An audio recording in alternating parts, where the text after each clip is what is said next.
telling you, bro. Paul is 100% a hero in Dune 2. I mean, he leads the Fremen out of bondage, he gets his revenge on the Harkonnens, and he's also dating the hottest Fedaykin warrior on Arrakis. What do you think, Chris? The ice is gonna break!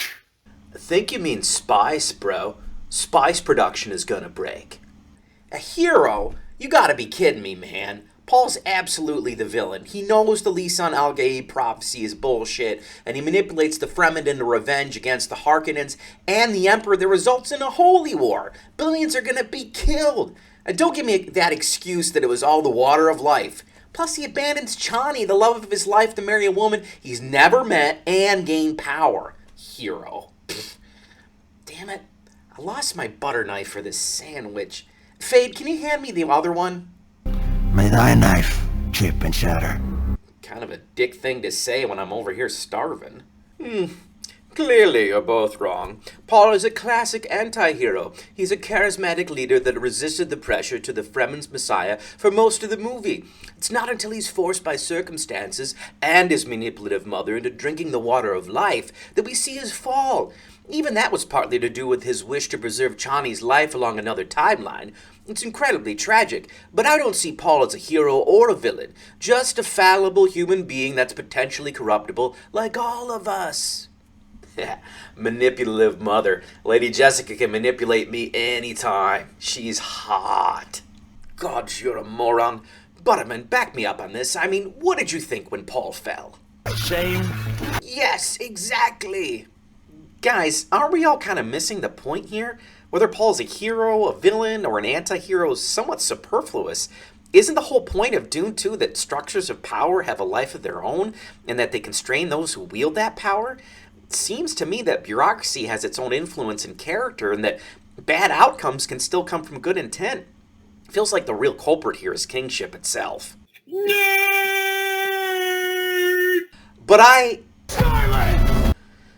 well, I guess I'll go fuck myself then. Set immediately after the events of the preceding film, Dune Part Two chronicles Paul Atreides, Timothée Chalamet's, quest for revenge against House Harkonnen, who nearly destroyed his entire family. Ensconcing himself among the Fremen, Paul begins to learn the ways of the desert from Stilgar, Javier Bardem, the leader of Sich Tabor, while falling in love with Fremen warrior Chani, Zendaya. Although Paul tries to distance himself from the Messiah legend that swells around him, his Bene Gesserit mother Jessica, Rebecca Ferguson, stokes the Lisan al-Gaib, voice from the outer world myth, pushing the galaxy towards the precipice of a holy war. Meanwhile, Baron Vladimir Harkonnen, Stellan Skarsgård, plots to restore spice production with the help of his psychotic nephew Fade Rotha Harkonnen, Austin Butler. With his enemies all around him and multiple futures unraveling, Paul careens toward a path that could spell devastation for himself and the known universe. If we are lucky, human beings get to experience only a handful of moments of supreme awe in their lives. For me, I think of seeing my wife Megan walking down the aisle at our wedding, witnessing my son Quentin being born, or feeling the wind on my face as I gazed out towards the ocean while I stood on the cliffs of Moher in County Clare, Ireland. For those of us who consider cinema the highest form of art, the sensation of witnessing a film that leaves you dumbstruck with awe is equally rare. I can count the handful of times it's happened to me over the years with movies like Back to the Future, Braveheart, The Lord of the Rings, The Dark Knight, and Mad Max Fury Road chief among them. I can now count director Denis Villeneuve's cinematic masterpiece Dune Part Two among them. A complex, nuanced, layered visual spectacle, superbly acted, impeccably scored, marvelously shot, and flawlessly directed. Dune Part Two is easily the best theater experience I've had since The Fellowship of the Ring, and takes its place among such titans of the genre as 2001: A Space Odyssey and Blade Runner. In this venture capitalist age of Hollywood cinema, where finance douche bros would rather delete a movie permanently for a tax write-off than allow an honest piece of authentic art to exist, it's something of a miracle that Villeneuve's Dune Part 2 exists at all. Films this bold in scope, both visually and thematically, are very much the exception rather than the rule, despite my desire for the opposite to be true. With that in mind, my gratitude knows no bounds. Thank you, Mr. Villeneuve. In some respects, it's difficult to give a thorough review of Dune Part 2 because there's so much at play here. Yet, despite being a very deep and thought-provoking film, Dune Part 2 Two never comes off as didactic or heavy-handed. Denis Villeneuve and John Spates' screenplay adaptation of Frank Herbert's seminal work tackles and confronts a range of topics including religious fundamentalism, class structure, the danger of following charismatic leaders, the cult of personality, dehumanization, and the corruption of power. Yet they are all in service to the greater narrative and are an organic extension of the film itself. In an era where too many films and television shows lead with a message, Villeneuve crafts a film that doesn't tell you what to think, but gives you something to think about. The above would be impressive enough, but when you add in the visual dimension that is Dune Part 2, the film takes on an entirely new aspect. Suspension of disbelief is a necessity for any film, but doubly so for the science fiction genre. For 2 hours and 45 minutes, Villeneuve and company transport you to the dry, hot sands of Arrakis or the industrial, sterile Harkonnen homeworld of Giedi Prime. As he said recently, Villeneuve puts more stock in the visual aspect of movies rather than dialogue, and his position resonates throughout Dune Part 2. That's not to say that Dune Part 2 doesn't contain some incredible dialogue, because believe me, it does. There's nothing quite like a perfect symbiosis of director and cinematographer, and Villeneuve and Greg Fraser have it with Dune Part 2. Whether it's the Arthurian moment of Paul riding a sandworm for the first time, the climactic one-on-one battle between Fade and Paul, or the black and white imagery of the gladiatorial arena on Giedi Prime, Fraser makes Dune Part 2 look epic with a capital E. When the military parades filtered through the poison sunlight of Giedi Prime look like a goddamn Leni Riefenstahl propaganda film, you know you're in the hands of a master. Speaking of masters, the mark of a true auteur, a wizard of the cinema world like Villeneuve, is that they tend to surround themselves with other masters. Or rather, like calls to like, and people skilled in whatever craft get pulled into another's orbit. What makes Villeneuve's films so phenomenal and resonate so strongly is the air of verisimilitude he creates within his films, practical and lived-in elements that you just can't replicate with a blue screen. That's why costume designer Jacqueline West's outfits pop in this film. The attention to detail to Princess Ourlan's, Florence Pugh's dresses, or the armor of Fade Rotha really stand out in the best way possible. Ditto Patrice Vermette's set design, which is nothing short of sensational. If the places featured on Arrakis, Giedi Prime, and Catane feel like actual locations you could travel to, you haven't just done your job, you've composed a symphony. Which brings me to the music of Dune Part 2.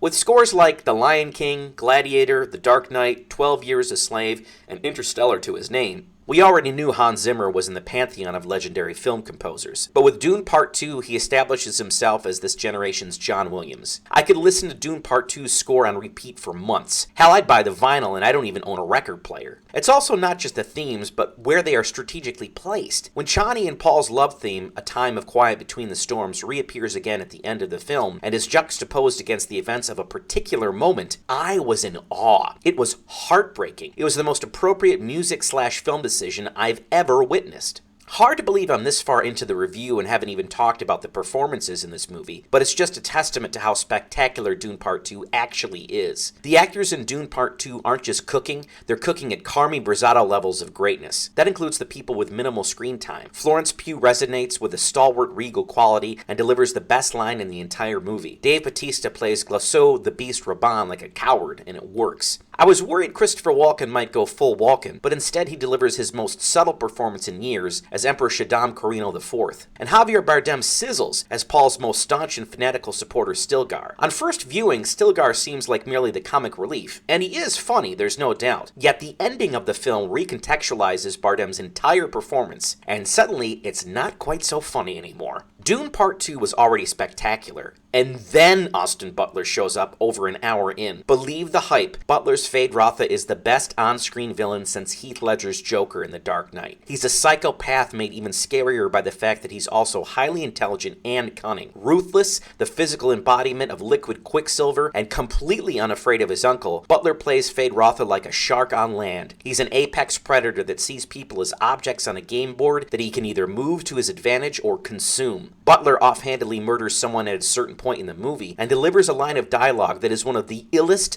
coldest things I've ever heard. And don't get me started on his hand-to-hand fight with Paul, which is just perfection. Speaking of perfection, we need to talk about Rebecca Ferguson's performance as Lady Jessica. It's goddamn Machiavellian and borderline villainous. She's obsessed with protecting Paul, and that obsession becomes interminably entangled with the Messiah legend that Bene Gesserit have propagated on Arrakis among the Fremen. After consuming the water of life and becoming Siege Tabor's new Reverend Mother, she's burdened with the fact that her unborn daughter Alia, voiced by Anya Taylor-Joy, has become fully sentient and talks to her throughout the movie. It sounds insane, but somehow Ferguson's able to pull it off. The scenes where Lady Jessica tells Paul about the beauty and the horror of the water of life, and where she decides to manipulate the frightened Fremen into following Paul, are astonishing, especially the latter scene, which relies completely on the subtle facial and eye changes Ferguson employs. I know there's a contingent of people out there who believe that Timothée Chalamet is just some high school theater kid who got lucky. No one can watch Dune Part 2 and come away thinking that anymore. At least no rational person. He plays Paul like a truly tragic, almost Shakespearean character. Paul, for most of the movie, actively tries to distance himself from the Fremen Messiah legend, which makes his ultimate choices all the more devastating. There's a fully fleshed out arc for Paul, and his chemistry with Chani stands out. In fact, it is their relationship that tethers the audience to Paul's story. We are invested in Paul because we are invested in them. Chalamet delivers an Oscar-caliber performance. The fact that I know, as does the entire audience, that the Lisan al-Gaib myth is utter bullshit, and yet I still would have followed Paul into hell after the speech he gives to the Fremen late in the film, is a testament to Chalamet's acting ability. Yet of all the excellent performances in Dune Part 2, the one that wins the day personally for me is Zendaya's performance of Chani. My experiences with Zendaya's performances are limited mostly to Spider-Man. I never watched Euphoria, sorry. And her screen time was so minimal in the first film, I didn't know what to expect. I certainly did not expect an MVP Academy Award level performance. If acting is reacting, then Zendaya is a poster woman. So much of her performance is conveyed through the eyes and facial expressions, especially the climactic scenes of the movie. We don't need dialogue because we can read everything in Zendaya's face. Villeneuve rightly chooses to give Chani much more agency than in Herbert's book, and the movie is better for it. Chani serves as the stand-in for a rational, objective audience member. She's a secular humanist Fremen that doesn't believe in the prophecy. Chani doesn't want to see her people manipulated, and she's horrified to see the love of her life, from her perspective, be corrupted by power. The fact that Dune Part 2 ends with a shot of her face is 100% intentional and sublime. Bravo, Zendaya. As the kids say, I was not familiar with your game. At this point, I've run out of adjectives and pithy phrases to describe the genius of Dune Part 2. So I'll just end this review with a quote from Villeneuve himself that artfully sums up my feelings. Long live cinema. And that's why I'm giving Dune Part 2 a 10 on 10. It's not just a must-see, it is an absolute stone-cold masterpiece.